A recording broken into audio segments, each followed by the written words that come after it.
The second I walked back into the diner, I knew something was off. Carla wasn't at our booth anymore. She was outside, arms crossed, watching me through the glass like she'd caught me committing a damn felony. And all I did was help some waitress change a tire. Her name was Tori. She couldn't have been older than 20, barely 5 feet tall, crying next to a flat in the parking lot. I told her I had a jack and a spare pump in the truck. Took me 15 minutes. Didn't think twice about it. That was my first mistake. Carla didn't even let me sit down before she snapped. So that's what we're doing now? Flirting with little waitresses in parking lots. I blinked at her, genuinely confused. What the hell are you talking about? I saw how you looked at her, she hissed, grabbing her purse. You think I'm blind? I stood there, dumbfounded, while she stormed out of the diner and waited by the car. On the drive home, she didn't say a word. I didn't either. I figured it would blow over by morning. Didn't. That night, she stood in the hallway with her arms folded like some judge handing down a sentence. You're sleeping in the guest room until you admit what you did. I shook my head. I didn't do anything. I'm not apologizing for helping someone with a flat tire. She scoffed. You think I don't know flirting when I see it? I wasn't flirting. I was helping. If that's a problem for you, I don't know what to tell you. She narrowed her eyes, like she couldn't believe I wasn't groveling. Guest room. Now. I didn't say another word. I turned around, walked down the hall, and opened the door to that sad little spare room. Twin cot, old boxes, stale air. I stood there for a second, waiting to feel humiliated or pissed off. But I didn't. I felt calm, cold even. If she wanted to make it a standoff, fine. I wasn't playing her game. I dropped my phone on the nightstand and started dragging junk off the cot. Carla watched me from the hallway, waiting for me to put up a fight. I didn't give her that satisfaction. I sat down hard on the thin mattress and pulled the blanket over me without saying a damn thing. She stood there for a second, totally thrown off, then turned and walked away. I didn't sleep more than an hour that first night. The cot creaked every time I shifted, and the room smelled like a cross between mothballs and wet cardboard. Carla had dumped old storage bins along the walls, half-labeled stuff we hadn't touched in years. My knees hit the edge of a box every time I turned. No blinds, no real blanket, and zero insulation. Just me, some cobwebs, and the sound of Carla walking past the door like a prison guard making her rounds. By morning, I was done pretending this was a temporary thing. She wanted me out of the bedroom? Fine. I take that seriously. I stepped outside barefoot, the October air biting through my shirt, walked across the patchy backyard to the detached garage. We'd mostly used it for overflow, holiday crap, broken furniture, stuff we didn't feel like hauling to the dump. It had power and the roof didn't leak. That's all I needed. I shoved the side door open. The metal screeched against the frame. Inside, it was a disaster. Plastic bins stacked to the ceiling, busted snowblower, a folded-up tent still caked in dirt. An old treadmill we never used sat in the middle like a giant paperweight. The whole place smelled like damp sawdust and motor oil. But it was mine, out of Carla's house, out of her games. That's what kept me moving. I spent the whole afternoon hauling crap to the curb. Half the bins were filled with tangled Christmas lights, broken ornaments, and fake garland that smelled like mildew. I found a tub of old camping gear we hadn't touched since our Smoky Mountains trip 6 years ago, back when things were still halfway decent. I tossed the moldy sleeping bags but kept the LED lanterns and the camp stove. Might come in handy. The floor was concrete, cracked in places, but solid. The walls were bare studs. A couple of rusty tools hung from bent nails. I found a broken stool and an old folding table shoved behind a dusty loveseat. None of it was comfortable. None of it was clean. Still better than that damn cot. I stood in the middle of the garage, sweating, arms scratched up from dragging boxes. My t-shirt stuck to my back, and my breath came hard. I looked around and saw potential, not comfort but control. No more sleeping in a room I got sentenced to like a child in timeout.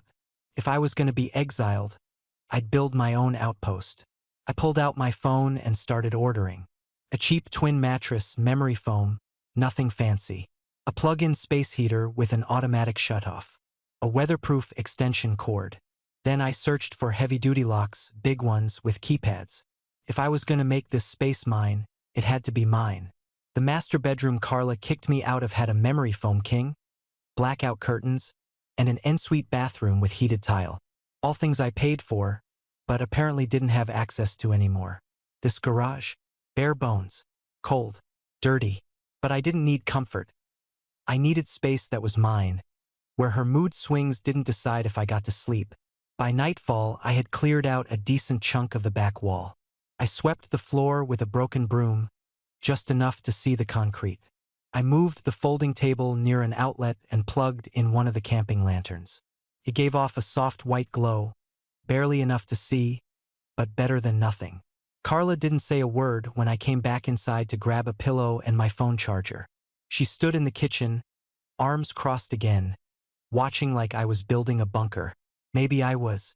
I didn't look at her, just grabbed what I needed and walked right back out. The mattress showed up 2 days later, vacuum-sealed and rolled tight like a burrito. I dragged it into the garage, unboxed it right there on the concrete, and watched it puff up into something halfway decent. Not luxury, just solid, clean, mine. Then I went on a mission. Home Depot, Lowe's, even the Habitat Restore down on Highway 18. I hit them all. Found a leftover piece of carpet, beige and ugly, but thick enough to cover most of the floor. Cost me $15. Hauled it home in my truck, trimmed the edges with a box cutter, and duct taped the corners down like I was sealing up a crime scene. Picked up a couple of LED shop lights and hung them from the rafters. They lit the place up bright enough to make me feel awake again, like I wasn't just squatting in my own backyard. That weekend, I found a used mini fridge on Facebook Marketplace, $40, cash. Cleaned it out with bleach wipes and stocked it with water, Gatorade, and a 6-pack of cheap beer. Grabbed a camp chair from the pile of garage junk and stuck it in the corner. It squeaked when I sat in it, but it reclined. That was enough. I turned the old workbench into a desk. Mounted a cheap monitor I'd had boxed up since last year.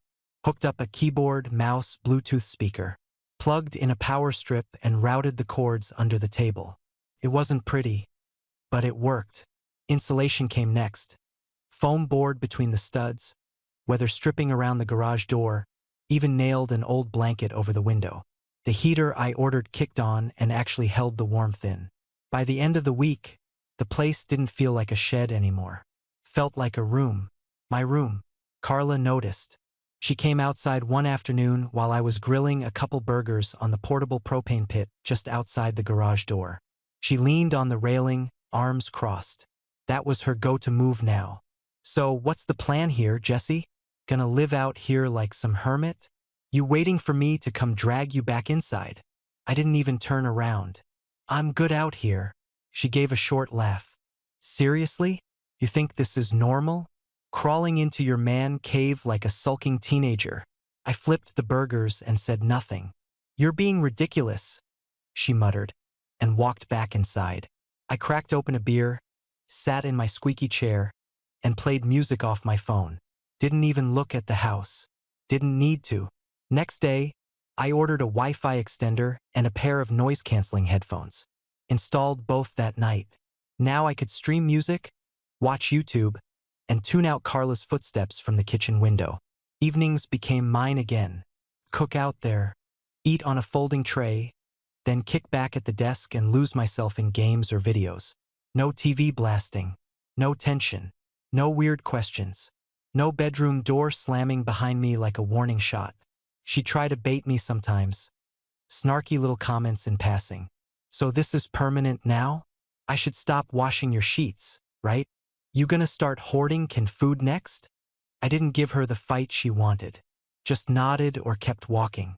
The silence rattled her more than yelling ever would. A week into my garage life, I noticed my laundry basket was still full. I'd left it by the washing machine like always. Carla usually tossed our clothes in together. But it hadn't moved. I waited 2 more days. Nothing. Then she accidentally left a sticky note on the washer. "Not your maid." Same with the kitchen. No leftovers in the fridge. No plates set out at dinner. She made herself a salad one night, didn't even glance at me while I stood there in the doorway, starving. Message received. So I adapted. Found a compact washer-dryer combo unit online, one of those portable things with wheels. Cost me a couple hundred, but I was done playing house with someone who thought chores were leverage. Cleared a corner of the garage, ran an extension hose through the wall, and hooked it up to the garden spigot. It worked. Loud as hell, but it got the job done. Next, I built a little shelf above the mini fridge. Stocked it with a hot plate, toaster oven, and a coffee maker. Got some paper plates, a couple of pans, silverware. Carla walked in while I was unboxing a frying pan. She stared at the setup like I'd built a shrine. "You really think this is normal?" she asked, arms crossed again.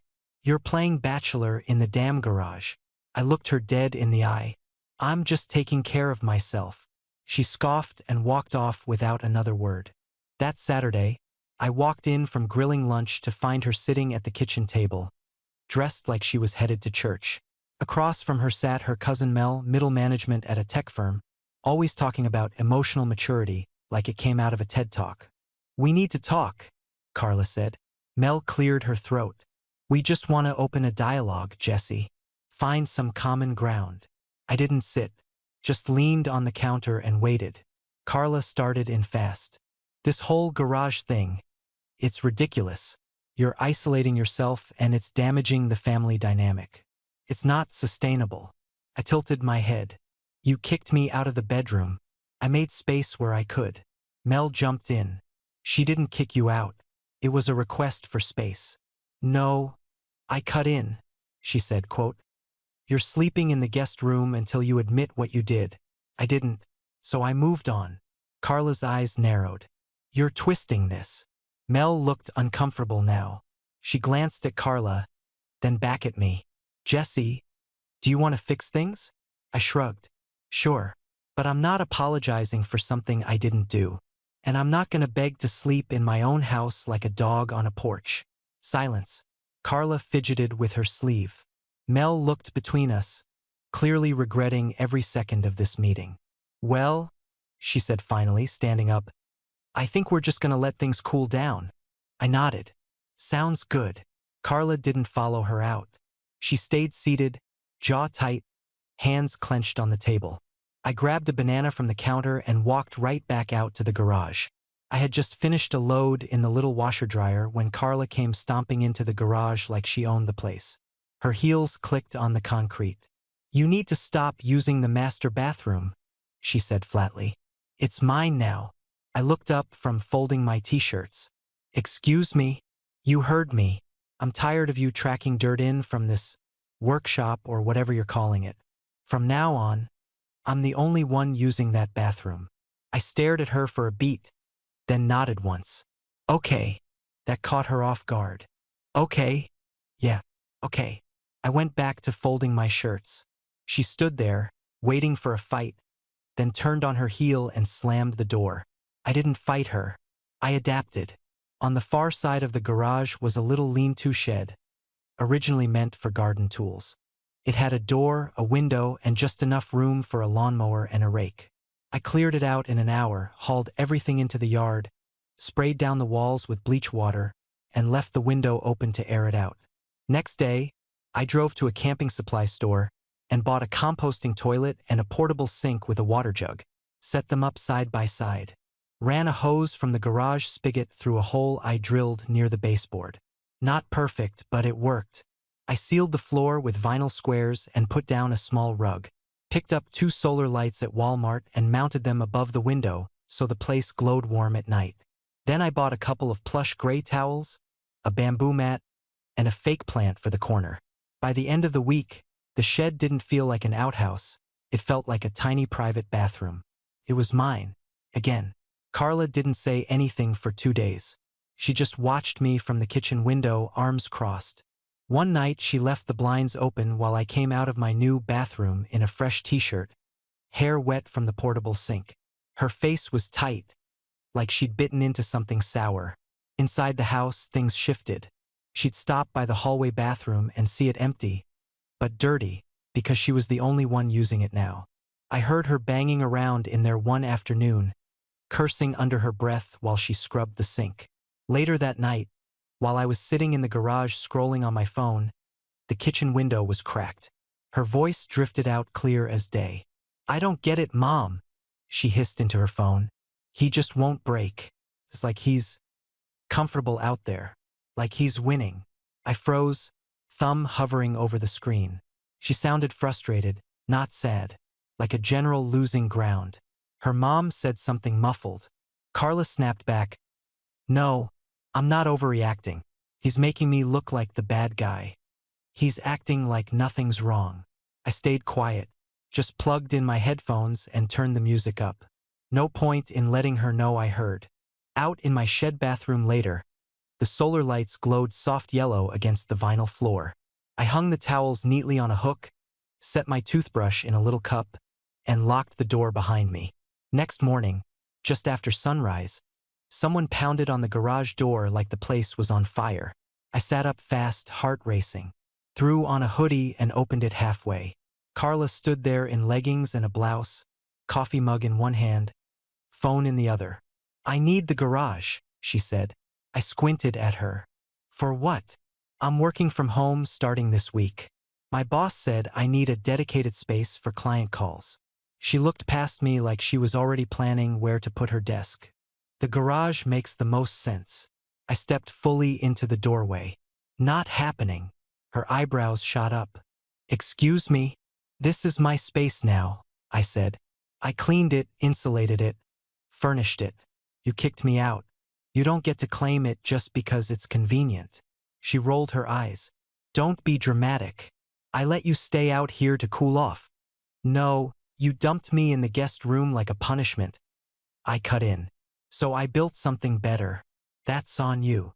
She took a long sip of her coffee. "Look, you can come back to the bedroom. I'm willing to forget the whole tire thing. Just admit it meant something to you." There it was again, the delusion. That helping a stranger meant I was cheating. That all this had been a tantrum, not survival. "No deal," I said. "I'm not giving up the one part of the house that actually gives me peace just to stroke your ego." Her mouth twitched, like she was holding back a slap or a scream. "You're being petty, Jessie. Grow the hell up." I started to close the door. "Then find another room." She got the message. That night, I came inside to grab clean clothes and heard her yelling over a Zoom call from the living room. Laptop on the coffee table, headset crooked, paperwork everywhere. She was pacing barefoot in circles, barking into her mic about Q3 deliverables like she ran a damn Fortune 500 company. That went on for days. Early mornings, late nights, loud meetings about synergy and client pain points. The TV was always muted. The kitchen table was buried in Post-its and half-empty LaCroix cans.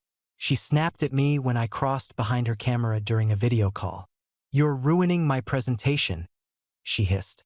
"Then shut the door," I said, stepping right through. "Must be nice," she muttered. "Having your little man cave while the rest of us live like animals." I laughed once, sharp. "You made that choice. I just adapted." She didn't respond, just slammed the laptop shut and stormed into the bedroom, her bedroom. I grabbed my food from the microwave and walked right back out.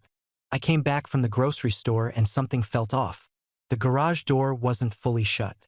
It was hanging just an inch open, barely noticeable if you weren't looking for it. My stomach dropped. I reached for the keypad and typed in the code. Nothing. The lock was dead, unresponsive. When I yanked it open, I saw why. The lock casing had been pried apart. Twisted metal and bent screws on the ground. Someone had forced their way in. I stepped inside and froze. The fridge was unplugged, wide open, food dripping onto the carpet. My monitor was face down on the desk, the cords yanked from the wall. Mattress cover stripped off, drawers pulled open, towels tossed everywhere.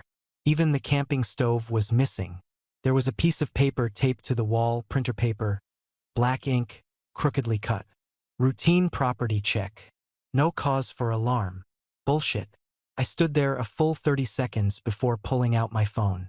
Called Carla. She picked up on the second ring. "Yeah. Did you go in the garage?" Pause. "What are you talking about?" The lock was busted. Fridge unplugged. My stuff trashed. Someone left a fake inspection note on the wall. I have a right to check on my own property, she snapped. Don't act like I broke in. It's my house too. You broke the lock, Carla. It's not breaking and entering if I live here, she said, voice smug. You don't own that garage. We're married, remember? I didn't answer. I just hung up. An hour later, I was at Best Buy buying a motion sensor camera with cloud backup. Mounted it right inside the door, full view of the whole space. Bought a secondary lock too, industrial padlock with tamper seals. If she wanted a war, I'd fight clean, but I'd fight smart. That night, I didn't sleep in the garage. I camped out in my truck, parked right in front of it with the key fob in my hand, just watching, thinking. Next morning, I called a lawyer. Told him the basics, no criminal charges, not yet, but I needed guidance on drawing boundaries fast. He told me what to document, how to catalog shared versus personal property, and what counted as damage. You're not divorced, he said, but you can file for a legal separation and request property usage agreements in the meantime. If she broke a lock to access your personal space, that's relevant, especially with proof. I nodded. She's unraveling. Then keep records. Calm, steady, and quiet. Courts like quiet. That afternoon I started gathering receipts. Mattress, fridge, lock, heater, everything I'd put into the garage. Took pictures of the damage, printed screenshots of my purchase history, even made a spreadsheet. I emailed it all to myself to a backup drive to the lawyer. Carla didn't say a word that night. She knew I knew. I didn't cook, didn't speak. Just sat outside the garage with my arms crossed, waiting for that camera's little red light to blink. The smell hit me before I even got inside. Roasted chicken, garlic, something sweet baking in the oven. Carla hadn't cooked a full meal in weeks. I didn't think much of it until I opened the door and heard voices I didn't recognize. I stepped into the hallway and froze. There were 4 place settings at the dining table. Carla stood at the stove in a dress I hadn't seen in a year. Candles lit, wine poured, and sitting at the table across from each other were Tori, the waitress from the diner, and a guy I assumed was her boyfriend. My chest tightened. I looked at Tori, then back at Carla. She didn't even flinch. Oh, she said, all fake surprise. You're back early. Tori stood up fast, eyes wide. Hi, she said, awkward. We didn't know this was your place. Carla walked over, drying her hands on a dish towel. Tori and I ran into each other at the gym last week. Total coincidence. I invited them for dinner before I even thought about how it might feel for you. Bullshit. The whole thing was staged. She wanted to humiliate me, rub it in my face, prove some point I stopped caring about months ago.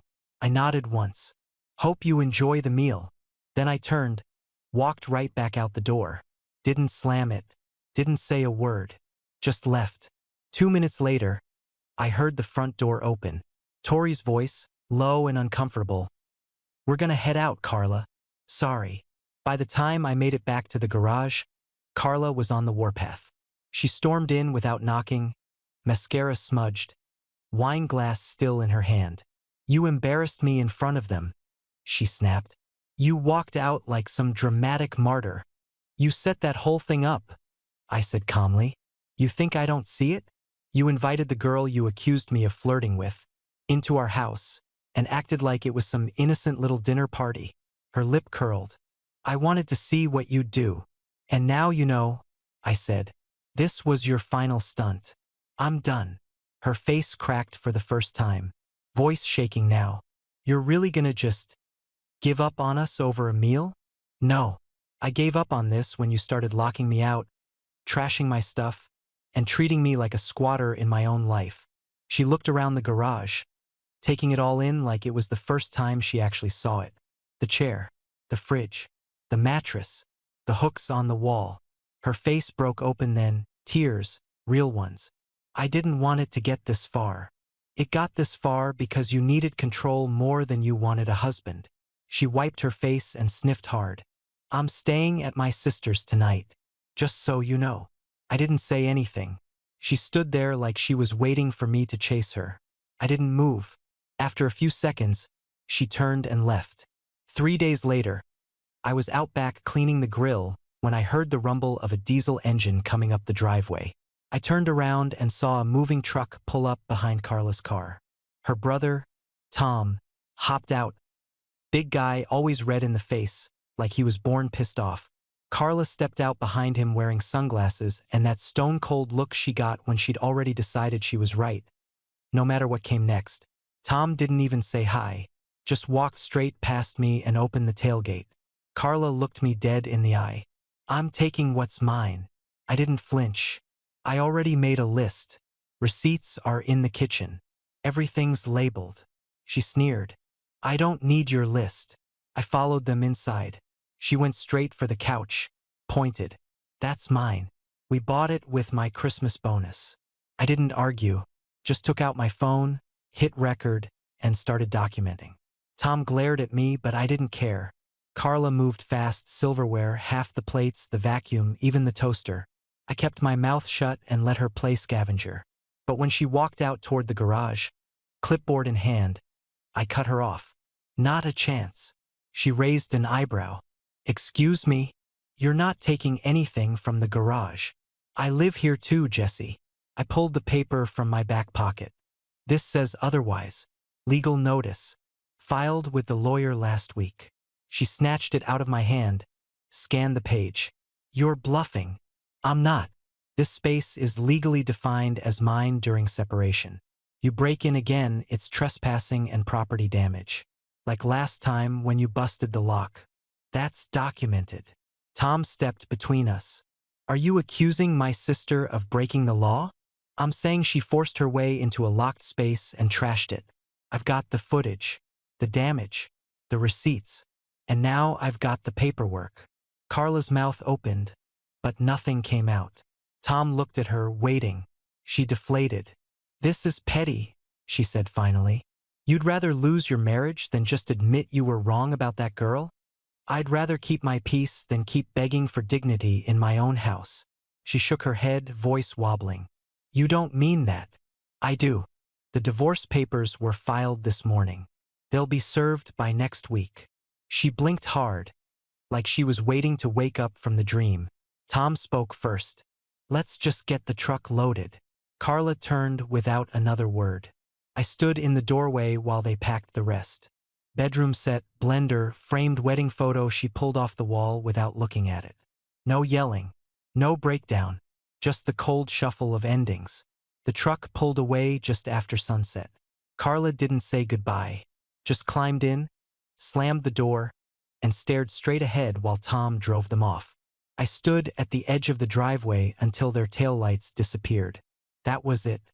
She was gone. 2 weeks later, the buyout cleared. I kept the house. Lawyer handled the numbers, made it clean. No drama. Carla signed fast. Like she couldn't wait to be done with me now that the game wasn't fun anymore. I didn't throw a party. Didn't tell anyone right away. Just walked into the master bedroom one morning, tore down the blackout curtains, and opened the windows for the first time in months. The air was stale, bitter with old perfume and dust. I ripped up the carpet, painted the walls, replaced the bed. Didn't hang a single photo. Just made it simple, quiet. I slept there, nothing else. That room didn't get any part of me during the day. The garage stayed mine. Funny thing is, it was never about the tire. Not really. It was about control. About how fast someone can flip a switch when they don't get their way. She didn't want a partner. She wanted a project she could manage. And the second I stopped folding, she cracked. I didn't. Now I live exactly how I want. I grill most nights. Got a rhythm with work, a few hobbies again. Even started dating, nothing serious. Just enough to remind myself I wasn't dead inside. Freedom feels weird at first, like a quiet room after a long storm. Ran into Tori and her boyfriend at the grocery store last week. They spotted me in the checkout line and waved. Tori laughed and said, "No surprise dinners this time, right?" Her boyfriend added, "Still the most awkward meal we've ever had." I chuckled. Same. We all laughed and then they moved on. And now, I'm sitting out in my garage, feet up on the desk, cold beer in my hand, that old camp lantern flickering in the corner like always. I leaned back, stared at the ceiling, and said it out loud to no one. All I did was help someone change a tire, and she burned it all down.